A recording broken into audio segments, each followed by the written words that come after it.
আসসালামু আলাইকুম, আমি সাবিহা এসএ ইডু লিটারেসি থেকে আরও একটি নতুন ভিডিও নিয়ে আপনাদের সামনে হাজির হয়ে গেলাম। আজকে আমরা অনার্স থার্ড ইয়ারের অ্যাকাউন্টিং ডিপার্টমেন্ট এবং ম্যানেজমেন্ট ডিপার্টমেন্টের একটি সাবজেক্ট, যে সাবজেক্টের নাম হচ্ছে ম্যানেজমেন্ট অ্যাকাউন্টিং, এই সাবজেক্টের দ্বিতীয় চ্যাপ্টার, মানে হচ্ছে যে চ্যাপ্টারটির নাম হচ্ছে কস্ট কনসেপ্টস অ্যান্ড ক্লাসিফিকেশনস, এই চ্যাপ্টারের একটি বোর্ড কোশ্চেন নিয়ে আলোচনা করব। এবং বোর্ড কোশ্চেনটি হচ্ছে ন্যাশনাল ইউনিভার্সিটির বিবিএ অনার্সদের থার্ড ইয়ারে এসেছিল 2014 এবং 2016 সালে এসেছিল ফাইন্যান্স গ্রুপের। ওকে, সো অঙ্কটি শুরু করার আগেই বলে রাখি, যারা যারা আমার চ্যানেলটিকে সাবস্ক্রাইব করতে ভুলে গেছেন তাদের উদ্দেশ্যে সাবস্ক্রাইব করে এখনই পাশে থাকা বেল আইকনটি ক্লিক করে দিন, যাতে আমার সকল ভিডিওর নোটিফিকেশনগুলো আপনারা পেয়ে যান। এবং যারা যারা লাইক ও শেয়ার করতে ভুলে গেছেন তারা তারা এখনই লাইক করে দিন এবং ফ্রেন্ডসদের সাথে শেয়ার করে দিন। ওকে, সো আর কথা না বাড়িয়ে চলুন আমরা প্রশ্নটি পড়ে নিচ্ছি। From the following relevant information prepare a cost sheet. একটা কস্ট শিট তৈরি করতে বলেছে। এখানে আমাদের কিছু তথ্য দেওয়া আছে। ডাইরেক্ট ম্যাটেরিয়ালস 1 লক্ষ টাকা, ডাইরেক্ট লেবার, এখানে দেখেন পার্সেন্ট দিয়ে দিয়েছে, কোনো অ্যামাউন্ট দেওয়া নেই, তার মানে কি আমরা অঙ্কটা করতে পারবো না? পারবো। দেখেন ডাইরেক্ট লেবার 80% অফ ম্যাটেরিয়াল, ম্যাটেরিয়ালের 80%, factory on cost direct labour 50%, মানে এই যে ডাইরেক্ট লেবার যেটা বের করবো সেটার 50%, অফিস অন কস্ট এটা ফ্যাক্টরি অন কস্ট যেটা আমরা বের করব সেটার 75%, এবং ফ্যাক্টরি অন কস্ট আমরা এই যে এখানে বের করেছি। সেলিং অন কস্ট এটা 50%, অফিস অন কস্ট এই যে অফিস অন কস্ট যেটা আমরা বের করব সেটার 50%। ওকে, এবং শেষে গিয়ে 55% অফ সেলস, 55% অফ সেলস এটা হচ্ছে আমাদের প্রফিট। এটা কি আমাদের প্রফিট। ওকে, সো প্রফিট ধরতে হবে সেলসের 25%। ঠিক আছে, তো এইবার আমরা আমাদের অঙ্কগুলোতে দেখব আমাদের কি কি করতে হবে। 1 নম্বরে করতে হবে prime cost, factory cost, cost of production, cost of sales, percentage of total cost of sales on sales. এইখানে একটা কথা বলি, আমরা এই অঙ্কগুলো আমরা অনেকেই জানি, মানে এতটুকু আপনারা নিজেরাই করতে পারবেন যারা আমার ভিডিওগুলো প্রথম থেকে ফলো করে এসেছেন বা দেখে এসেছেন, তারা কোনো ব্যাপারই না এটা আপনাদের জন্য। কিন্তু এই 6 নম্বর জিনিসটা অনেকটা আমাদের কাছে নতুন, এই কারণেই আজকের এই ছোট্ট বোর্ড কোশ্চেনটি নিয়ে হাজির হয়ে যাওয়া। তো চলুন আর কথা না বাড়িয়ে আমরা প্রথমে আমাদের যে কস্ট শিটটা তৈরি করতে বলেছে সেই কস্ট শিটটা তৈরি করে নিব, এবং একে একে ধাপে ধাপে এখানে যে 6টা ক্যালকুলেশন আমাদের কাছে চেয়েছে সেই 6টা ক্যালকুলেশন আমরা বের করে নিব। ওকে, তো প্রথমে আমি আমার বক্সটি কেটে নিচ্ছি, মানে কস্ট শিটের যে বক্স সেটা কেটে নিচ্ছি। কস্ট শিটের প্রথমে আমাদের কি নিতে হয়? র ম্যাটেরিয়াল ইউজড নিতে হয়, তাই তো? তো এখানে আমরা আগে দেখবো আমাদের র ম্যাটেরিয়াল ইউজটা কি আছে। হ্যাঁ, র ম্যাটেরিয়াল ইউজড লিখে নিলাম। র ম্যাটেরিয়াল ইউজড এর মধ্যে আমাদের এখানে কোনো কিছু বলে নেই, পারচেজ বা ইন্ডিং র ম্যাটেরিয়াল এরকম কোনো কিছুই বলা নেই, ডাইরেক্ট এখানে দেওয়া আছে ডাইরেক্ট ম্যাটেরিয়ালস। তার মানে এটাই হচ্ছে আমাদের র ম্যাটেরিয়াল ইউজড দেওয়া, এবং র ম্যাটেরিয়াল ইউজড আমাদের এখানে ছিল 1 লক্ষ টাকা। সো বসিয়ে দিলাম 1 লক্ষ টাকা। ওকে, এই র ম্যাটেরিয়াল ইউজড এর সাথে আমাদের যে ডাইরেক্ট লেবার আছে সেটা যোগ করতে হয়। ডাইরেক্ট লেবার এটা যোগ করে দিব। ডাইরেক্ট লেবার ছিল আমাদের এখানে 80% অফ ম্যাটেরিয়াল, ম্যাটেরিয়ালের 80%, তার মানে ক্যালকুলেশনটা করতে হবে 1 লক্ষ এটার ওপর 80%। ওকে, সো 1 লক্ষর ওপর 80% যখন করব আমরা পাবো 80,000। আমি করে দেখাচ্ছি, পেলাম কত? 80,000 টাকা। এটা আমরা এখানে বসিয়ে দিব, এবং ডাইরেক্ট লেবার অবশ্যই যোগ করতে হয়। সো এটাকে যোগ করে দিলে 1 লক্ষর সাথে 80,000 যোগ করে দিলে আমরা পাচ্ছি 1,80,000 টাকা, এবং এই 1,80,000 টাকার নাম আমরা দিতে পারি কি? Prime cost. এই 1,80,000 টাকাকে আমরা বলতে পারি প্রাইম কস্ট। ওকে, আমরা পেয়ে গেলাম প্রাইম কস্ট। এই প্রাইম কস্টের সাথে এখন আমরা চলে যাব ফ্যাক্টরি ওভারহেড যোগ করতে।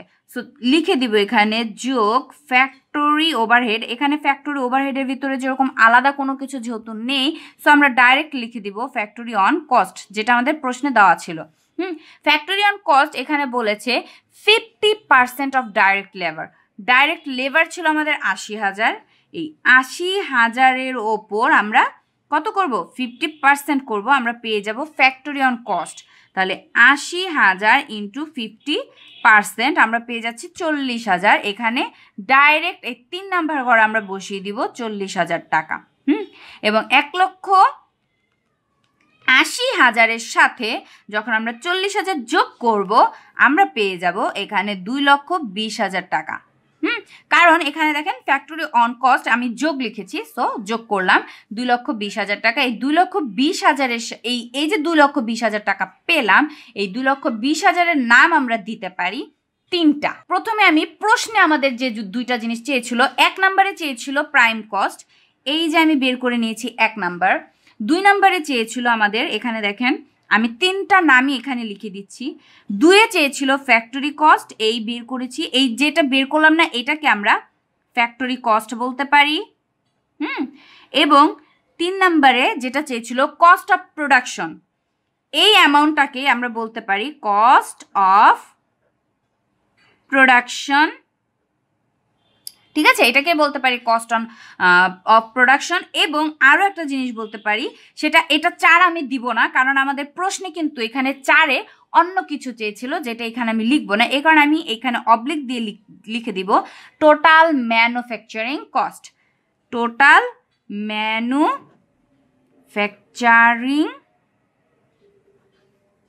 Cost. Okay, total manufacturing cost.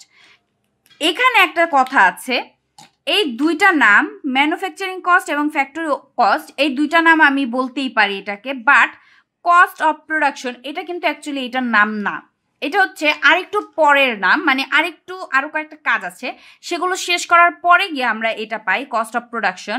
কিন্তু এইখানে এটা দেওয়ার কারণ হচ্ছে আমাদের এখানে এই প্রশ্নটার মধ্যে কোনো ওয়ার্ক ইন প্রসেস, বিগিনিং বা এন্ডিং ব্যালেন্স নেই, কোনো ফিনিশড গুডের বিগিনিং অথবা এন্ডিং ব্যালেন্স নেই, যার কারণে এখানে আমাদের এইটাকেই, এই যে অ্যামাউন্টটা পেয়েছি এটাকেই আমরা কস্ট অফ প্রোডাকশন বলতে পারি। ওকে, আমার কথাটা বুঝতে পারলাম?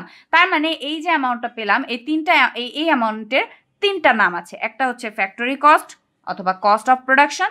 সো এখানে আমরা যেহেতু অঙ্ক করব, পরীক্ষার মধ্যে কি এতগুলো নাম দিব না, তখন আমরা জাস্ট এভাবে লিখতে পারি যে 2 নাম্বারটা করেছি এবং 3 নাম্বারটা বের করেছি, একসাথে যে কোনো একটা নাম আপনারা লিখে দেন, ফ্যাক্টরি কস্ট অথবা কস্ট অফ প্রোডাকশন, যে কোনো একটা নাম লিখে দিলেই হবে। জাস্ট নাম্বারটা আমরা দিয়ে দিব 2, 3, মানে এখানে আমরা 2, 3 একসাথে বের করে ফেলেছি। ওকে, সো এটা হয়ে গেল আমাদের 2 এবং 3 নাম্বারের ক্যালকুলেশন।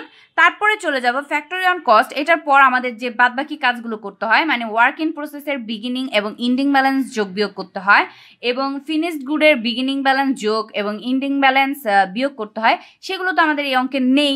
তো এরপরে যে কাজটা আছে সেটা হচ্ছে যোগ অপারেটিং এক্সপেন্স। তাহলে এখানে এখন আমি লিখে দিব যোগ অপারেটিং এক্সপেন্স। হ্যাঁ, অপারেটিং এক্সপেন্স। এবং এই অপারেটিং এক্সপেন্সের ভিতর আমাদের দুইটা কাজ আসে, একটা হচ্ছে প্রথমে অ্যাডমিনিস্ট্রেটিভ এক্সপেন্স। তো এখানে আমরা দেখব আমাদের অফিস অন কস্ট যেটা আছে সেটাই হচ্ছে আমাদের অ্যাডমিনিস্ট্রেটিভ এক্সপেন্স, এবং এখানে যেহেতু একটাই আছে তাই আমি আলাদা করে আর হেডলাইন না দিয়ে আমি ডাইরেক্ট এখানে লিখে দেব office on cost. Okay, office on cost. এবং অফিস অন কস্টের কথা বলেছে ফ্যাক্টরি অন কস্টের 75%। তার মানে আমরা ফ্যাক্টরি অন কস্ট যেটা পেয়েছিলাম, যত টাকা পেয়েছিলাম সেইটার উপর 75% করব। ফ্যাক্টরি অন কস্ট পেয়েছিলাম 40,000, তাহলে এটার উপর 40,000-এর উপর আমরা 75% করে আমাদের অফিস অন কস্টটা বের করে নিব। ওকে, সো 40,000 লিখে নেই, 40,000-এর উপর 75% করে দিব, পাবো 30,000 টাকা। সো এখানে আমি বসিয়ে দিব 30,000 টাকা। এবং এখানে 2 নাম্বারে আমরা যেটা দিতে পারি সেটা হচ্ছে selling on cost. Selling on cost, ওই সেমি, যেহেতু একটাই আইটেম ছিল সেই কারণে আর হেডলাইন না দিয়ে আমি ডাইরেক্ট লিখে দিলাম সেলিং অন কস্ট। বলেছে অফিস অন কস্টের 50%। এই অফিস অন কস্ট কত পেয়েছি? 30,000। এই 30,000-এর 50% হচ্ছে আমাদের সেলিং অন কস্ট, তার মানে 15,000 টাকা। ওকে, এটা হচ্ছে আমাদের সেলিং অন কস্ট। তাহলে 30,000 এবং 15,000 যোগ করে আমরা এখানে পাচ্ছি 45,000 টাকা। 2,20,000-এর সাথে 45,000 এটা যোগ করে দিব এবং আমরা এখানে পাচ্ছি টোটাল 2,65,000 টাকা। হ্যাঁ, সো 2,65,000 টাকা লিখে নিলাম। এবং এই 2,65,000 টাকা এটার নাম আমরা দিতে পারি কস্ট অফ সেলস। এই কস্ট অফ সেলস, ঠিক আছে, আমরা লিখে নিলাম কস্ট অফ সেলস। এবং এইটা আমরা প্রশ্নে যদি তাকাই, এটা দেখব 4 নম্বরে দেওয়া আছে কস্ট অফ সেলস বের করতে বলেছে, মানে 4 নম্বরে আমাদের কস্ট অফ সেলস বের করতে বলেছে। তাহলে এখানে আমরা কস্ট অফ সেলস 4 নম্বরের কাজটা করে নিলাম। ওকে, এখন আমরা চলে যাব সেলস বের করার কাজে। সো এখানে আমরা যেহেতু সেলস বের করতে হয় নিচে গিয়ে, এবং তার আগে লিখতে হয় যোগ প্রফিট। আগে আমরা প্রফিটটা করি, দেন কি করি, সেলস বের করি, তাই তো। সো এখানে দেখবো যে আমাদের কি সেলসের অ্যামাউন্ট দেওয়া আছে না প্রফিটের অ্যামাউন্ট দেওয়া আছে। এখানে বক্সের ভিতরে বলে দিয়েছে প্রফিট 25% অফ সেলস। তার মানে আমাদের সেলস ছিল 100%, সেখানে থেকে 25% প্রফিট হয়েছে। তার মানে 75% কি সেলস, মানে ব্যয় হয়েছে। সো আমরা কি করব, এখানে প্রফিট আমাদের টোটাল ব্যয় হয়েছিল 2,65,000 টাকা। এটার সাথে আমরা ওই 75% যেটা ব্যয় ছিল সেটা লিখব এবং সেটা দিয়ে ভাগ করব, এবং 25% যেটা লাভ হয়েছিল সেটা দিয়ে গুণ করে দিব। তাহলে করি 2,65,000 ভাগ 75 এবং গুণ 25। আমরা এখানে পেয়ে যাচ্ছি 88,333 টাকা। তাহলে প্রফিট পেলাম 88,333 টাকা, এবং এই দুটো এখন যোগ করে দিব। 2,65,000 সাথে যোগ করে দিই 88,333। যেহেতু দশমিকের পরে সব 3 3 আছে, তো আর কোনো কিছু যোগ করব না, এটাই নিয়ে নিব। ইকুয়াল টু দিয়ে দিলে আমরা পাচ্ছি এখানে 3,53,000, বসিয়ে দিই 3,53,333। ঠিক আছে, 3,53,333। এটা আমরা পেয়ে গেলাম সেলসের পরিমাণ, এবং এইটা আমরা 5 নাম্বার দিয়ে লিখে দিতে পারি সেলস। এই পেয়ে গেলাম আমরা সেলস। ওকে, সো এখানে আমাদের সেলসের পরিমাণ হয়ে গেল। তাহলে এখানে 1 2 3 4 এবং 5 পর্যন্ত ক্যালকুলেশন করা হয়ে গেছে, রাইট। এখন আমরা চলে যাব আমাদের 6 নাম্বার যে ক্যালকুলেশনটা চেয়েছিল সেইখানে। এখানে 6 নাম্বার ক্যালকুলেশন আমাদের কাছে চেয়েছিল percentage of total cost of sales on sales. হ্যাঁ, সেলস অন সেলস মানে বিক্রয়ের ওপর বিক্রয় ব্যয়ের যে পার্সেন্টেজটা ছিল সেইটা বের করতে হবে। সো আমাদের বিক্রয়ের উপর বিক্রয়ের ব্যয়ের পার্সেন্টেজ চেয়েছে, রাইট। সো এইটার জন্য যে সূত্রটা আমরা ইউজ করব সেইটা হচ্ছে, আমাদের বিক্রয় ব্যয় ছিল যেটা মোট ব্যয়, সেটা লিখতে হবে কস্ট অফ সেলস, বিক্রয়ের মোট ব্যয়, এবং এইটাকে ভাগ করব আমরা বিক্রয় মূল্যটা দিয়ে, তার মানে সেলসের যে মূল্যটা ছিল সেটা দিয়ে, এবং গুণ করে দিব 100। তার মানে আমাদের এখানে কস্ট অফ সেলস টোটাল বিক্রয় মূল্য ছিল, এই কস্ট অফ সেলস ছিল 2,65,000 টাকা। এখানে বসিয়ে দিই 2,65,000 টাকা, এবং এখানে আমাদের সেলস ছিল কত দেখে নেই, 3,53,333। বসিয়ে দিই 3,53,333 গুণ করে দিব 100 দিয়ে। হ্যাঁ, সো এইখানে এখন আমরা যখন এটাকে ভাগ করব, 2,65,000কে ভাগ করে দিব 3,53,333 দিয়ে এবং গুণ করে দিব 100 দিয়ে, আমরা পাচ্ছি এখানে 75.0000। সো এইখানে আমরা 75, যেহেতু দশমিকের পরে 00 আছে তাই আর কোনো কিছু দিব না, ডাইরেক্ট 75%। হ্যাঁ, হয়ে গেল আমাদের অঙ্কটা। এখন এখানে একটা কথা বলতে পারি, আমরা 75% তো আমরা অঙ্কের মধ্যে অলরেডি একবার বের করে এসেছি, এইভাবে লিখে দিলে হবে না? হবে, অবশ্যই হবে। কিন্তু যেহেতু এখানে আমাদের নাম্বার দিয়ে একটা আলাদা কোশ্চেন করে আমাদেরকে বলেছে যে percentage of total cost of sales on sales, বিক্রয়ের ওপর বিক্রয় ব্যয়ের পার্সেন্টটা কত সেটা বের করে দেখাতে বলেছে আলাদাভাবে 6 নাম্বারে। এই কারণে আমাদের এইটা একটু আলাদা করে দেখিয়ে দিতে হবে। ওকে, সো আশা করি এই অঙ্কটা আমাদের যে বোর্ড কোশ্চেনটা ছিল ন্যাশনাল ইউনিভার্সিটির বিবিএ অনার্সের 3rd ইয়ারের 2014 সালের এবং 2016 সালের একটি বোর্ড কোশ্চেন ছিল, সেটা আমি আপনাদেরকে করে দেখালাম। আশা করি খুব সহজেই বুঝাতে পেরেছি এবং আপনারা খুব সহজেই বুঝতে পেরেছেন। তারপরে যদি কোনো কিছু বলার থাকে বা জানার থাকে বা জানানোর থাকে অবশ্যই কমেন্ট বক্সে জানাতে পারেন। এবং যারা যারা আমার চ্যানেলটিকে এখনও সাবস্ক্রাইব করেনি তারা সাবস্ক্রাইব করে পাশে থাকা বেল আইকনটি ক্লিক করে দিবেন, এবং যারা যারা ফ্রেন্ডসদের সাথে শেয়ার করেননি তারা ফ্রেন্ডসদের সাথে শেয়ার করে দিবেন এবং লাইক করে দিবেন। ওকে, ভালো থাকেন, সুস্থ থাকেন, আল্লাহ হাফেজ।